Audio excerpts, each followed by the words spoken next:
Friday I was crossing the border from Windsor to Detroit going through the tunnel. I got to the border guard. I had stopped at duty free.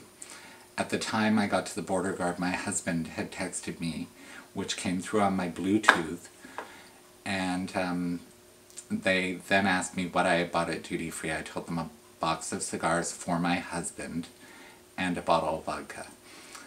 They then said they were going to pull me into secondary. I was pulled into secondary. I got there, pulled in. They told me I had to leave my keys, my electronic devices, and everything in the vehicle. Got out, went inside, signed in. They called me up, questioned me as to who Matthew was. Matthew is my husband. Why he wasn't with me. The reason I told them, and the reason is we have a dog, 3 cats. We can't leave them alone. They kept on asking me the same questions over and over again. About an hour into this, they hauled me into a back room, put me in a cell, made me remove my jacket, my shoes, my belt, undo my jeans, and stand against a wall with my hands against a wall and my legs spread. As one officer went through my shoes, my belt, pulled out my pockets as I was wearing them, went through my jacket, dumped out my wallet, went through the cash, the credit cards. The other officer kept on repeating, "Do not move your hands." They did this for about 15 minutes. Then they released me back out front, kept on calling me up to ask me questions, the same questions, different guards. An hour later they took me in the back again. There was 3 guards this time, but they didn't put me in a cell. They kept on asking me the same questions again.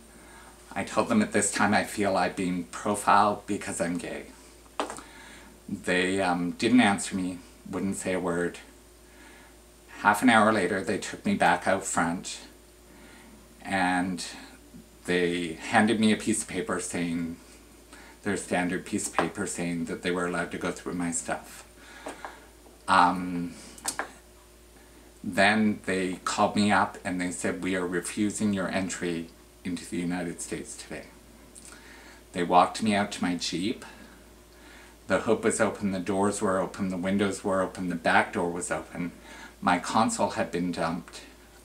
My man bag had been dumped all over the front seat, my suitcase on the back seat. My electronic devices were both open. I had to close everything, they wouldn't do it for me. I got in my vehicle, had to keep the window down. They placed a piece of white paper on my windshield wiper and they walked me across the toll part. They then threw literally my cell phone, my wallet, and my passport onto my lap and said I could go. I had to drive through the tunnel with a piece of white paper on my windshield after they had stopped traffic to get me through and everything. And got to the Canadian side and our Canadian guards were great. They looked at me, I was crying, I was upset, and they're like, "Just go home." That's it.